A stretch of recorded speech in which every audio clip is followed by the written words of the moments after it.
श्री राधे राधे। श्री कृष्ण लीला का चिंतन गतांक से आगे। जल की नदियाँ ही नहीं, विभिन्न भोज्य रसों की पहली नदी दधि की है। उसमें दधि की धवल धारा बह रही है। दोनों तट दधि से भरपूर हैं। दूसरी गौ के दुग्ध की नदी है। निर्मल उज्ज्वल शीतल दुग्ध प्रवाहित हो रहा है। तीसरी नदी घृत की है।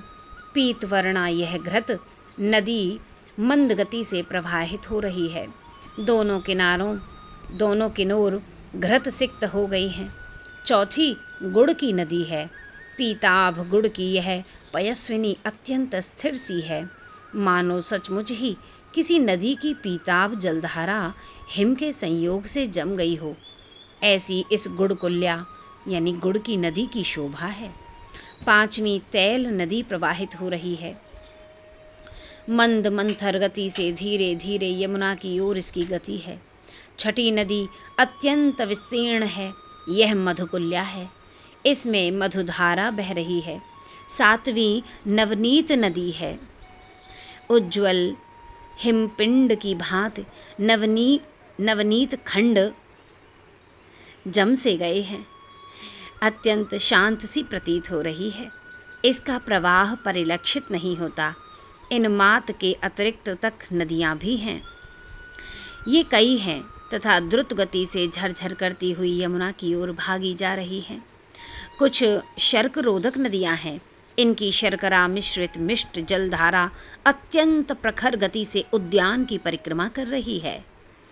इन नदियों के मध्यवर्ती देश में उज्ज्वल प्रस्तर खंडों से पटी हुई भूमि पर ब्रजेंद्र ने शाल तंडुलों के 100 एवं पृथुक तंडुलों यानी चिवरों के 100 पर्वत बनवाए हैं।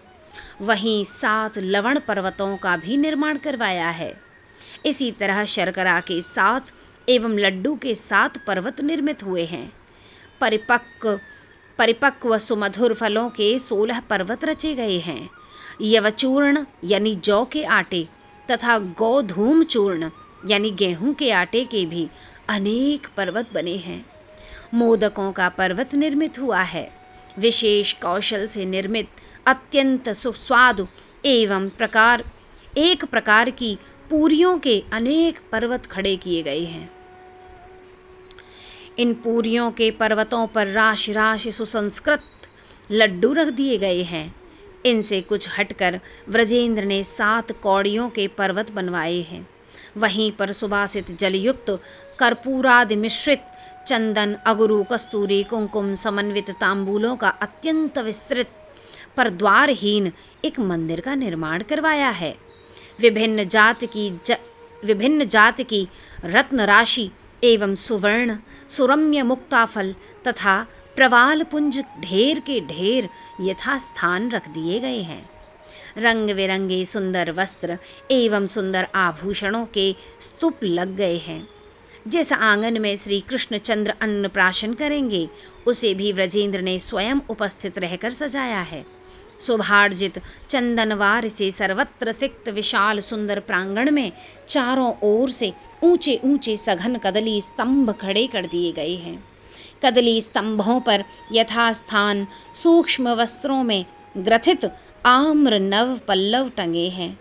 स्थान स्थान पर फल पल्लव समन्वित चंदन अगुरु कस्तूरी पुष्प परिशोभित अनेक मंगल कलश रखे हैं। कलश के समीप पुष्प समूहों के चित्र विचित्र वस्त्रों के ढेर लगे हैं। ब्राह्मणों के विराजने के लिए यथास्थान आसन एवं उनकी पूजा के लिए मधुपर्क पूरित अनेक पात्र रखे हैं। शत शत स्वर्ण सिंहासन दान के लिए सजा सजा कर रखे हुए हैं। यह सारी व्यवस्था व्रजेंद्र ने केवल 3 प्रहर में की है।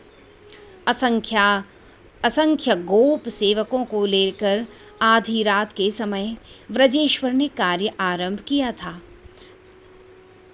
प्रहर दिन चढ़ते चढ़ते सारी व्यवस्था पूर्ण हो गई है। अब इधर रेवती नक्षत्र भी प्रारंभ हो चुका है। शुभ योग भी आ गया है। आज चंद्र तो मीन लग्न में अवस्थित है। ब्राह्मण भी कदली मंडप में पधार गए हैं। अतः अविलंब क्रिया आरंभ हो जाती है। शास्त्र विधि का अनुसरण करते हुए व्रजेंद्र व्रजरानी दोनों ही पुनः मंगल स्नान करते हैं। स्वयं निवृत्त होकर फिर व्रजेश्वरी श्री कृष्णचंद्र को स्नान कराती हैं।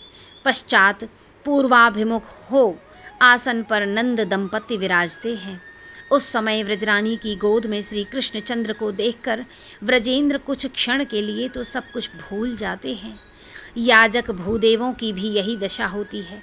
मंगल गान करती हुई व्रजांगनाएं भी श्री कृष्णचंद्र की वह दिव्य छवि देखकर विमुग्ध हो जाती हैं।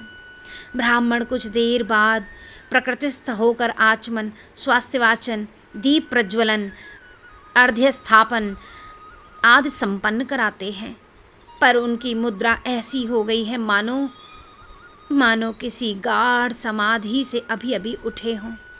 व्रजेंद्र भी नांदी श्राद्ध आदि सभी कर्मों का समाधान करते जा रहे हैं, किंतु इस तरह जैसे उनके हाथों में कोई अचिंत्य शक्ति क्रिया करवा दे रही हो। स्वयं वे इस शरीर से कहीं अलग चले गए हों। जिस समय व्रजेंद्र तीक्ष्ण, कटु, अम्ल, लवण रसों का कृष्णचंद्र के अधरों से स्पर्श कराते हैं, उस समय वे अभिनव बाल्य माधुरी का प्रकाश करते हुए अपने होठ से कोड़ने लगते हैं। ओहो, जो अपने एक क्षुद्र अंश में स्थित अनंत ब्रह्मांड को क्षण भर में चूर्ण विचूर्ण कर विलीन कर लेते हैं, ऐसे अनंत महाप्रलय महाभोजन के समय भी जिनमें विकृति नहीं आती, उनका कणिका मात्र तीक्ष्ण, कटु आदि रसों से मुख करवाना, मुख विकृत करना कितना आश्चर्यमय है। यह कितना मोहक लीला विलास है। व्रजेंद्र को भी ऐसा प्रतीत हुआ कि ऐसे सुकोमलम पाटल दल सदृश अधरों पर तीक्ष्ण कटुरस रखना अत्याचार है, महान क्रूरता, अत्यंत नृशंसता है। इसलिए उन्होंने अतिशय शीघ्रता से जल लेकर श्री कृष्ण के अधरों को पोंछ दिया। पोंछकर व्रजरानी की गोद में उन्हें रख दिया। तनिक तनिक जल अधर पोंछ के जसुमति पे पहुँचाएं। व्रजरानी गोद में लेकर चाहती हैं कि इसे छोड़ूं ही नहीं, हृदय से लगाए ही रहूं, पर अन्य व्रजांगनाओं की व्याकुलता देखकर वे द्रवित हो जाती हैं। पास में खड़ी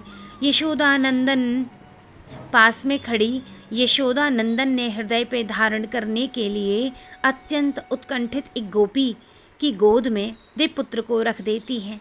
फिर तो क्रमशः गोद में ले लेकर मुख चूम चूम कर गोप सुंदरियां कृतार्थ हो जाती हैं। इन सभी कामों से निवृत्त होकर व्रजेंद्र अगणित ब्राह्मणों को भोजन कराते हैं। दक्षिणा का तो कहना ही क्या है। इतनी प्रचुर दक्षिणा प्रत्येक ब्राह्मण को मिली है कि वे ढो नहीं सकते। इनके अतिरिक्त कितना दान हुआ, इसकी इयत्ता करना संभव नहीं। वे सब अन्नाद के पर्वत भी वितरण कर दिए गए हैं। जय जय श्री राधे श्याम।